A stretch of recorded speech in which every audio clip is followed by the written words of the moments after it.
So this is the self-development with tactics book.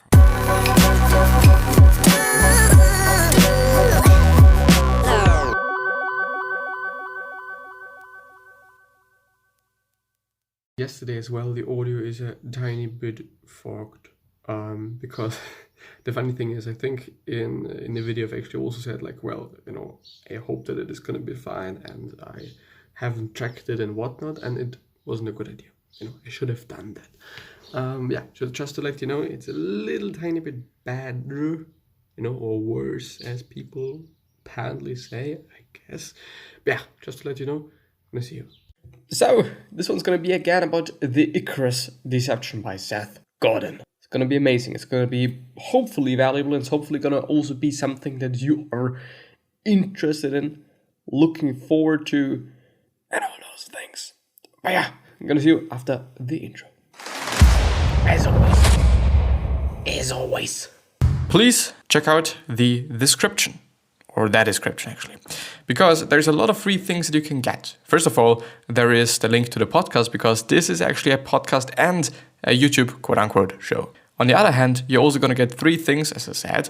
For example, the free PDFs of the things that I've highlighted in this episode or in other episodes. If I've highlighted something, then it is going to be in a tiny PDF. You can download it and print it and share it and do whatever with it. And there is everything in this that I've gone through in this episode, which is pretty amazing, because some people like to listen, therefore we're having a podcast. Some people like to watch, therefore we're having the YouTube videos. And some other people like to read things, and this is why there's also the free PDF. And there's as well some music, so if you do want to have some background music in this video, then please also check out the 3rd link, or it's actually, I think, the 4th link, but 3rd section, something like that. And there's also just different tracks to choose from, and they're all, I think, an hour long, so you should be fine. Everything should be fine, should be good to go. And yeah, enjoy the episode, and I'm gonna see you.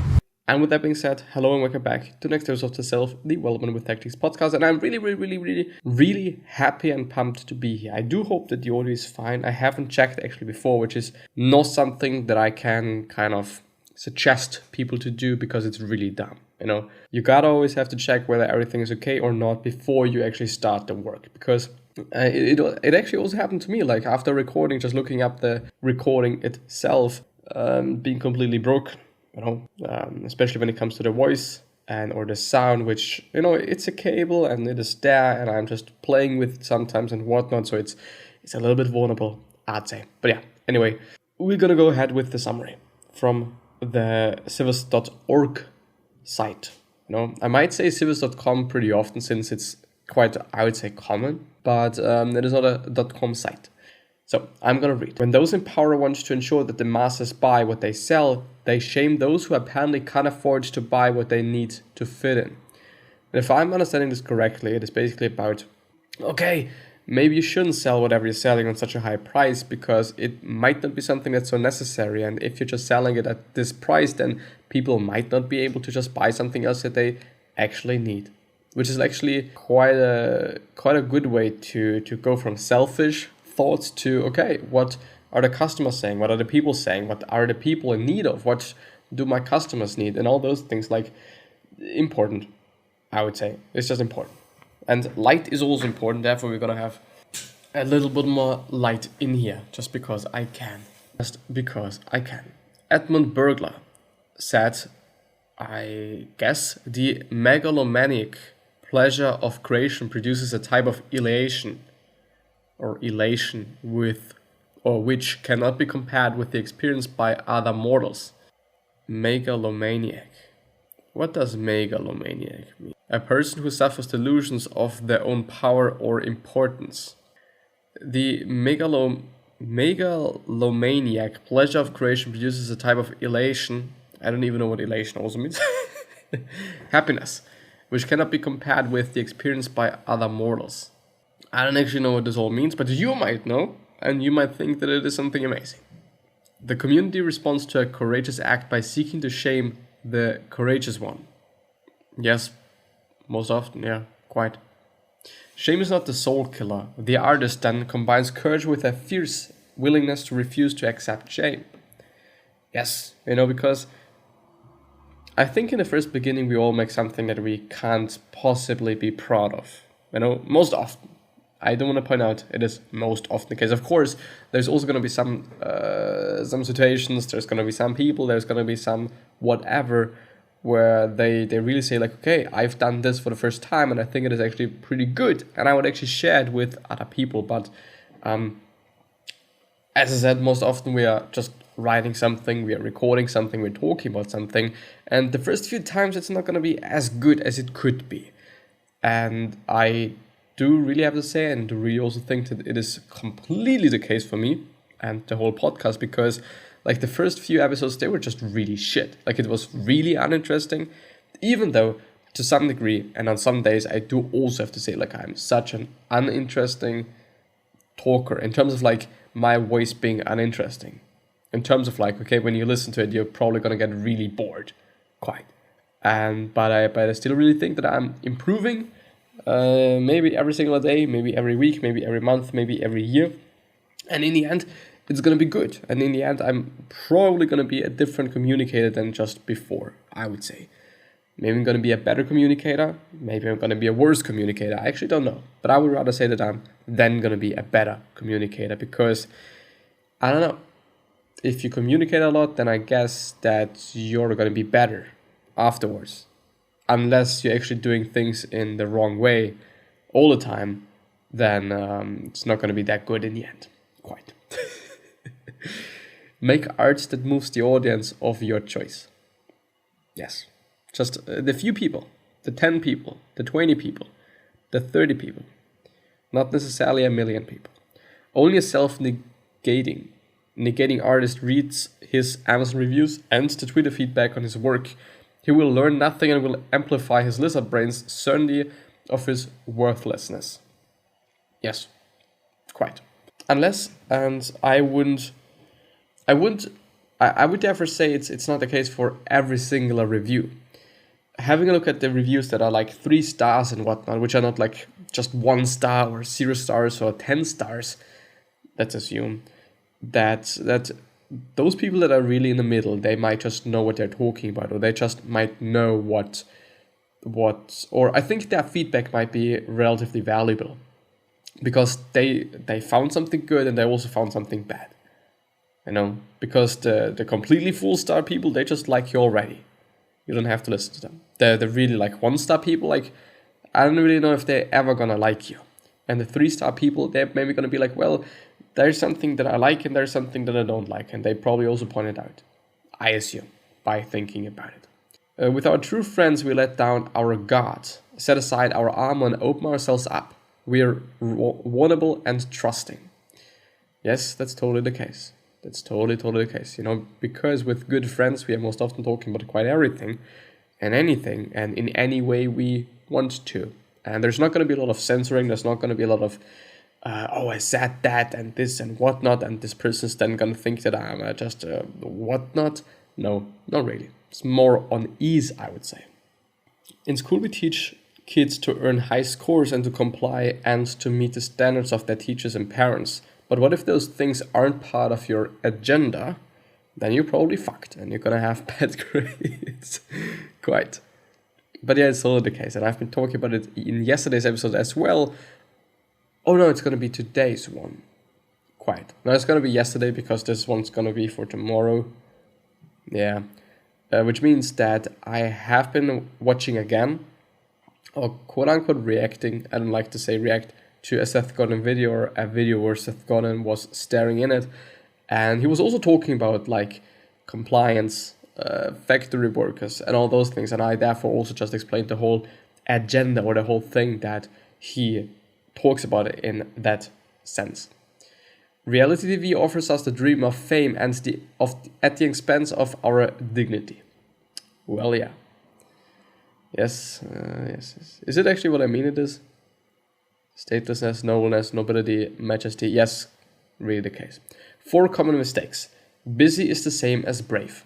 Yeah, I think it is a really fucked up thing that nowadays being busy is like a cool thing and being busy is like the optimal thing to do, but no, it is not. Being busy is being busy and being productive is being productive.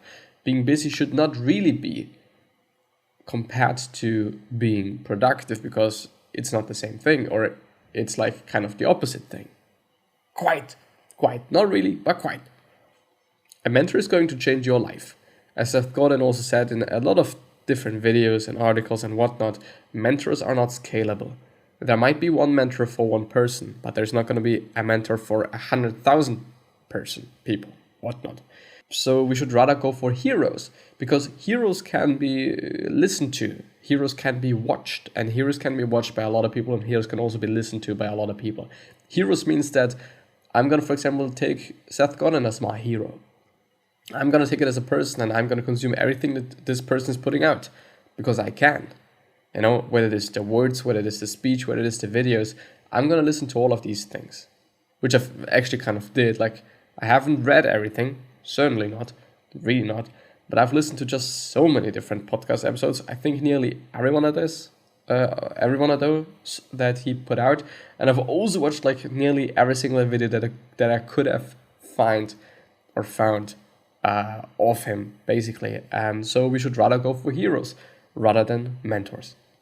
Waiting to get picked is the next step. No, we should just do something. There is a secret and you will soon learn it. And there is no secret, and we should just do things, I would say. When I'm feeling the resistance, I'm thrilled, because resistance is the shadow of art. No art, no resistance. Resistance in terms of this feeling, and here just does he often talk about it? You know, not necessarily, but he sometimes talks about that, and it is like feeling some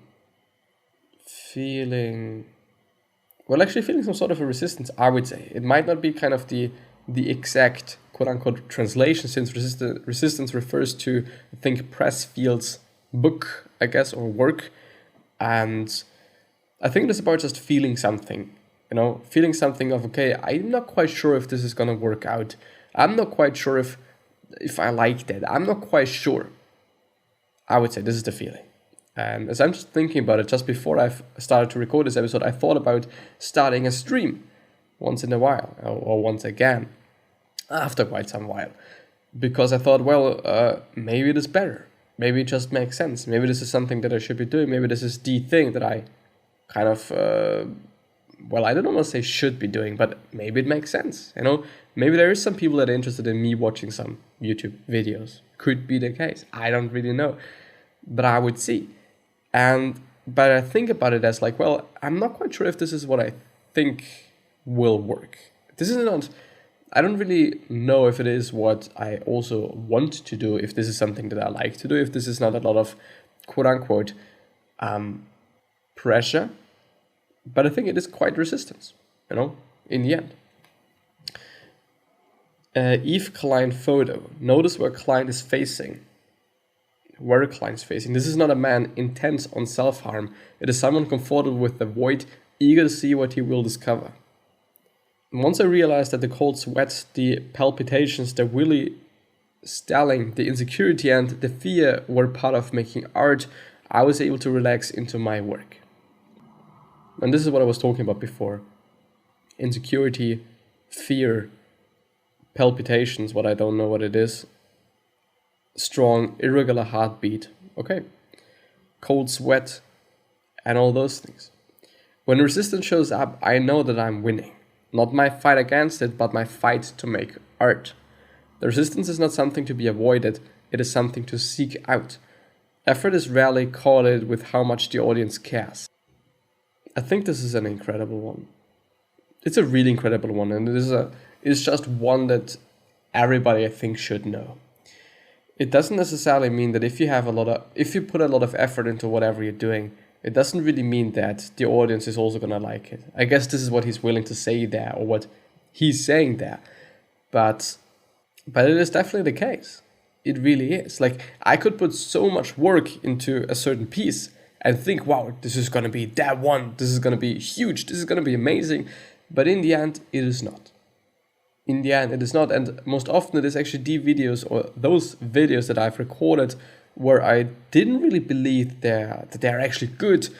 These are the videos that actually are liked by quite some people, or are at least watched by quite some people. And this is something interesting. This is really something interesting. Like, effort is rarely correlated with how much the audience cares. You could just make a YouTube video. You could just make a video with your phone, recording yourself, and it could be just better perceived by the people that you're trying to serve, that you're trying to do something for, than high production value, whatever video with cameras and multiple setups and lights and whatnot. It is just in general really overrated, just the whole quality aspect, the quote unquote quality aspect, since of course there is some, and I would like to refer to it as technical quality, having a good camera, having a good microphone, having a good this and that. It is to some degree important. It is to some degree important. It's not really that important, since if it is a good video and if it is something that's amazing, then people are also going to watch it. And people are also going to like doing that. You know? Even though it is like bad quality, even though it is like not the best microphone that you're using, even though it might not be the best camera that you're using. So I do really believe that it is something just truly important to point out and talk about for once in a second, you know? The dangerous addiction is to keep expanding the audience until we find people who hate our work. And then our reflex is to listen to those people, to the haters, to the exclusion of those we sought to serve in the first place. Which is fucked up, if you think about it in that way. Like, it really kind of is. I do think two questions. I think today is going to be the two questions of today. And the two questions of today are going to be, do you put a lot of unnecessary work into things which you believe makes them good? And what is it? If you're doing this, what is it? And the other question is, do you listen to the right people? Do you listen to the people that you should be listening to? These are the questions. These are the questions of today. Let's go ahead. Make good art is Neil Gaiman's prescription for whatever ails you. If it is not working, then make better art. If you don't know how to make better art, learn. Train yourself to ship. Ship small art. Then ship medium art, and then ship world-changing, scary, change your underwear art. I like that, but I also just in general like to think about it as art. And for me, it might actually mean like, what I like most about the videos that I'm doing is, I think, the talking part. Sometimes it's a little bit of a fucked up thing, and sometimes it's a little bit of a thing like, I don't really like it sometimes. In terms of like, when I notice that I'm not good at it, then I don't like it, which is actually the case for quite everything that I'm doing. When I'm not good at it, then I just don't like it quite. Which is actually quite a funny thing, because I haven't been that good in the whole YouTube game and the whole social media game up to this point. But something that I hate the most is the whole editing part. But the thing that I want to get to is, do I really have to edit it? Do I really have to just make certain things that I'm doing? Do I really have to do this? Or should I just make cool videos? Should I just, I don't know, do I have to kind of just prepare myself and then talk about something? Or is it quote unquote enough to just have my fun and go through something? Quite. I don't know. Quiet your cleverness. Because maybe we are not as clever as we think we are.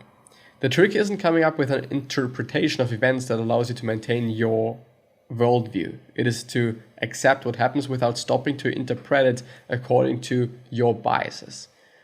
And yes, it is all about fucking perspective. It is all about how we are viewing things, basically, because there might be something good happening and I can view it as something bad. And there might be something bad happening and I can view it as something good, or I at least can find something about it that it is quote unquote good.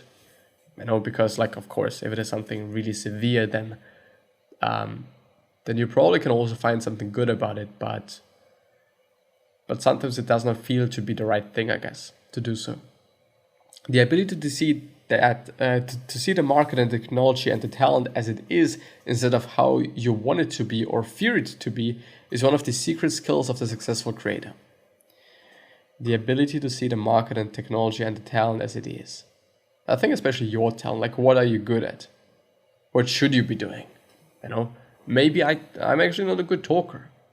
I kind of think that I am, but I might not be. So maybe I should be doing something different. Maybe I'm actually gonna start a stream today. I'm gonna test it. You know, because like, why not? Why not?